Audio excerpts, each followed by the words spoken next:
Tidak ada yang memaksa Ananias dan Safira. Tidak ada yang memaksa menjual tanah ladangnya. Mengapa harus berdusta? Tentu saja Tuhan marah. Dalam nama Bapa dan Putra dan Roh Kudus. Amin. Bapa yang Maha Baik, kami bersyukur atas kesempatan belajar yang Kau berikan. Kami ingin belajar dengan sungguh-sungguh. Terangilah akal budi kami, supaya cepat memahami bahan yang kami pelajari. Karena kami yakin, semua yang kami lakukan pada saat ini akan berguna kelak di masa yang akan datang. Semua usaha kami persatukan dengan karya Kristus yang hidup dan berkuasa kini dan sepanjang segala masa. Amin. Dalam nama Bapa dan Putra dan Roh Kudus. Amin. Selamat pagi anak-anak.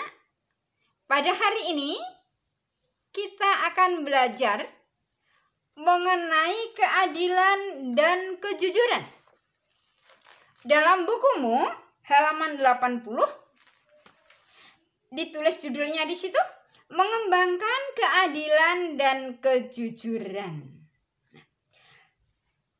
Keadilan dan kejujuran itu merupakan keluhuran martabat manusia yang ditunjukkan dengan sikapnya, sikap adil dan sikap yang jujur. Manusia yang bermartabat luhur bersikap jujur. Sikap adil dan jujur perlu dilatih dan dibina sejak usia dini, sejak dulu waktu kami masih TK. Apa itu keadilan? Keadilan berarti memberikan kepada orang lain apa yang menjadi haknya. Nah, kalau kejujuran? Kejujuran berarti menyampaikan kebenaran kepada orang yang berhak mengetahuinya. Itu jujur. Begitu? Ya. Orang yang tidak jujur berarti telah dirasuki oleh iblis. Setan itu masuk dalam dirinya. Ia tidak melaksanakan kehendak Allah, tetapi melaksanakan kemauan iblis. Contoh, kalau kamu nyontek, itu kamu melaksanakan kemauannya iblis. Kalau di jalan terjadi penjambretan, orang yang menjambret itu melaksanakan kemauannya iblis. Kalau kamu berangkat ke sekolah ternyata tidak sampai di sekolah, hanya keluyuran, itulah iblis yang berkarya. Kalau tidak jujur, akan berakibat malapetaka, akan berakibat kesengsaraan. Tetapi perbuatan jujur itu memperoleh ketenangan, kegembiraan, kepuasan, kepercayaan diri. Baik percayaan dari diri sendiri maupun dari orang lain. Baik, kita akan lihat bagaimana pesan Tuhan Yesus mengenai kejujuran. Itu gambarnya. Tuhan Yesus mengajar di bukit. Itu kalau di bukit, itu Tuhan Yesus mengajarkan tentang sabda bahagia. Itu yang akan kita baca sekarang dari Injil Matius bab 5 ayat 37. Jika iya, hendaklah kamu katakan ya. Jika tidak, kamu katakan tidak. Apa yang lebih daripada itu berasal dari si jahat. Itu anak-anak. Jadi, kalau mau jujur, ya katakan iya, jujur. Begitu. Yesus menuntut para muridnya dan juga menuntut kita semua untuk selalu bertindak jujur. Ketidakjujuran itu bukan hanya mendustai diri sendiri, tetapi juga mendustai Allah. Bohong juga mendustai Roh Kudus. Begitu anak-anak. Jadi, akan lebih tenang hidup kita kalau kita bersikap jujur. Tetapi kalau tidak jujur, akan dikejar-kejar oleh hati nuraninya. Begitu, kita akan lanjut sekarang. Bagaimana Raja Salomo memberikan keputusan kepada orang yang jujur dan tidak jujur, begitu ya. Nah, Kalau kita lihat di situ, hikmat Salomo dalam memberi keputusan. Kitab Raja-Raja yang pertama, bab 3 ayat 16 sampai dengan 28. Pada waktu itu masuklah 2 orang perempuan Sunda menghadap raja. Lalu mereka berdiri di depannya. Kata perempuan yang satu, "Ya tuanku, aku dan perempuan ini diam dalam satu rumah. Dan aku melahirkan anak. Pada waktu dia ada di rumah itu. Kemudian pada hari ketiga sesudah aku, perempuan ini pun melahirkan anak. Kami sendirian, tidak ada orang luar bersama-sama kami dalam rumah. Hanya kami berdua saja dalam rumah. Pada waktu malam anak perempuan ini mati karena ia menidurinya. Pada waktu tengah malam ia bangun lalu mengambil anakku dari sampingku, sementara hambamu ini tidur, dibaringkannya anakku itu di pangkuannya. Sedang anaknya yang mati itu dibaringkannya di pangkuanku. Ketika aku bangun pada waktu pagi untuk menyusui anakku, tampaklah anak itu sudah mati. Tetapi ketika aku mengamat-amati dia, pada waktu pagi itu, tampaklah bukan dia anak yang kulahirkan."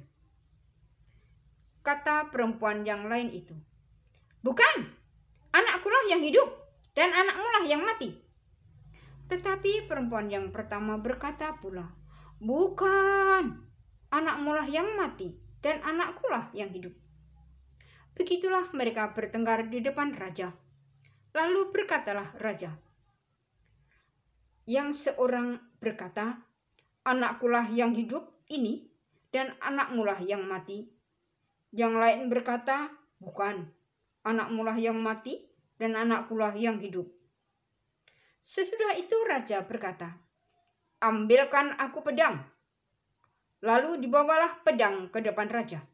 Kata raja, "Penggalah anak yang hidup itu menjadi 2, dan berikanlah setengah kepada yang satu, dan setengah lagi kepada yang lain."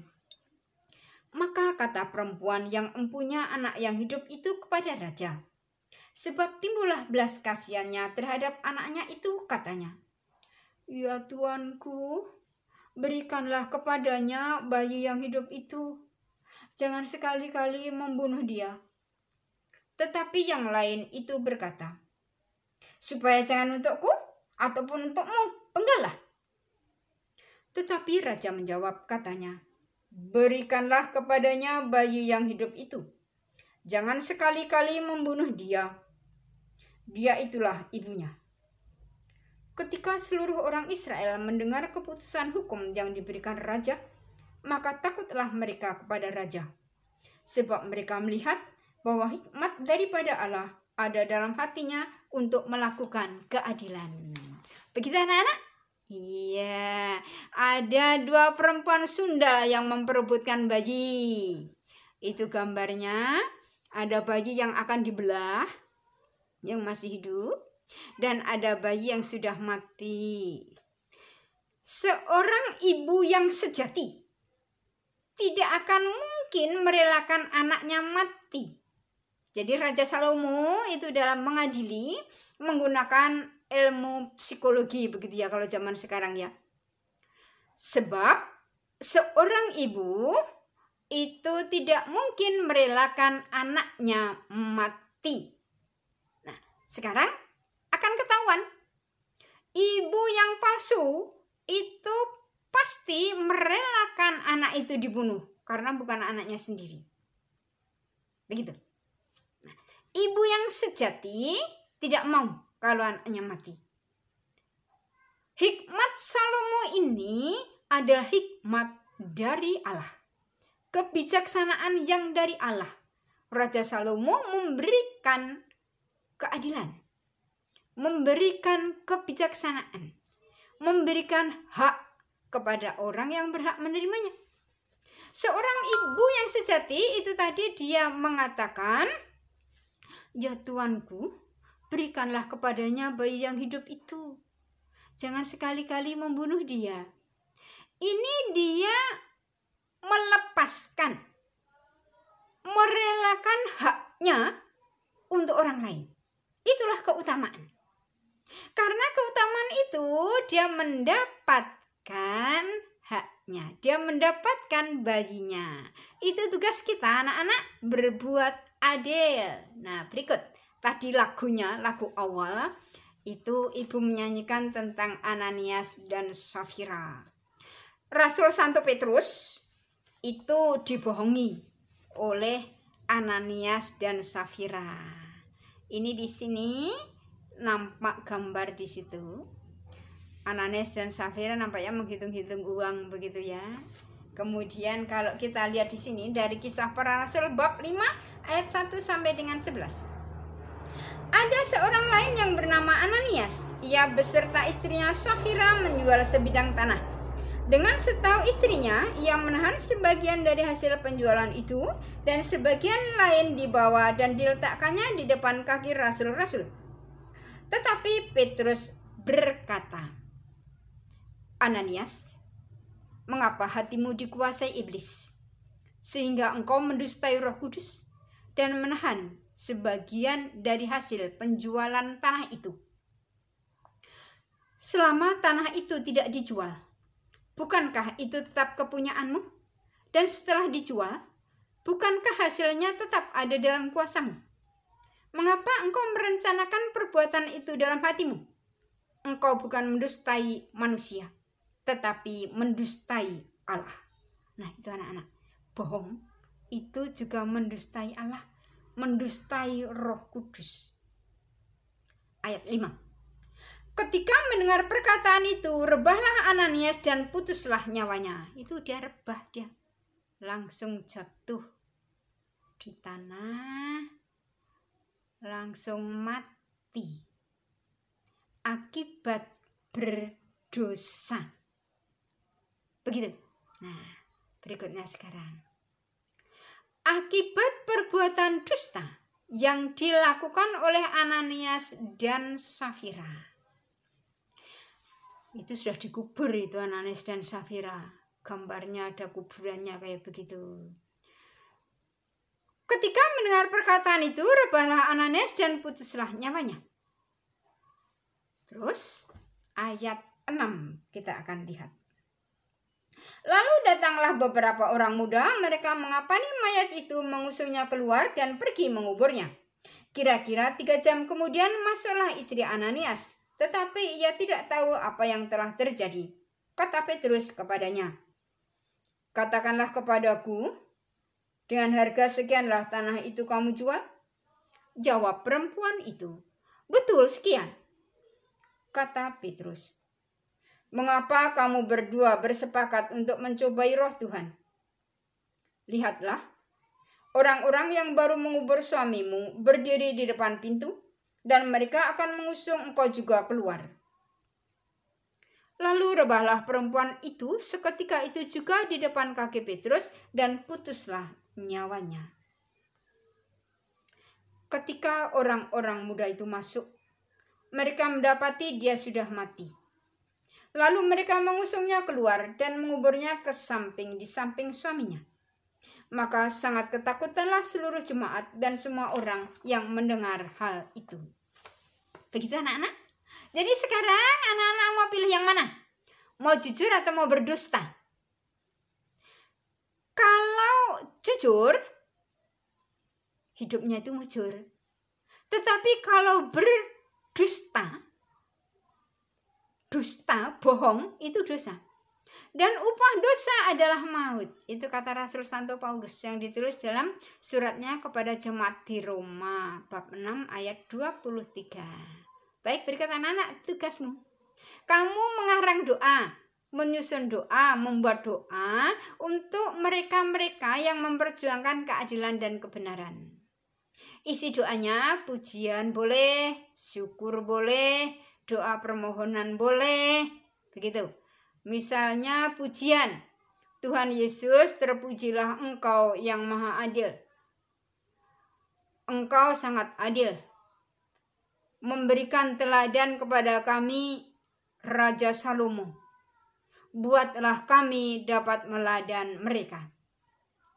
Terpujilah Engkau ya Tuhan. Nah, itu pujian. tapi bisa juga dengan syukur. Contoh yang di samping itu berisi permohonan. Tuhan Yesus, saya bersimpuh di hadirat-Mu. Saya memohon dengan kerendahan hati. Berkatilah, kuatkanlah, dan dampingilah mereka yang memperjuangkan keadilan, sehingga semua umat manusia mengalami belas kasih-Mu. Kamu membuat doa itu, gunakan bahasa Indonesia yang baik dan benar.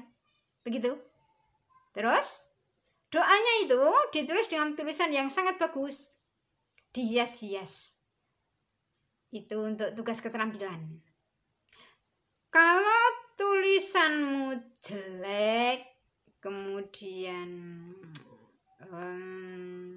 tidak dihias-hias, ya sudah, nilainya juga minimalis. Tetapi kalau kamu membuatnya maksimal, di warna-warna begitu, dihias-hias, nilaimu bisa di atas KKM. Begitu anak-anak? Ya, berikutnya sekarang. Bohong, bohong, bohong itu dosa. Bohong, bohong, bohong itu dosa. Bohong, bohong, bohong itu dosa. Tuhan Yesus tak senang. Dalam nama Bapa dan Putra dan Roh Kudus. Amin. Tuhan Yesus yang Maha Kasih, kami mau selalu mengikuti kehendak-Mu. Tolonglah agar kami selalu bersikap jujur dan adil terhadap siapapun. Engkaulah Tuhan dan Juru Selamat kami sepanjang segala masa. Amin. Dalam nama Bapa dan Putra dan Roh Kudus. Amin.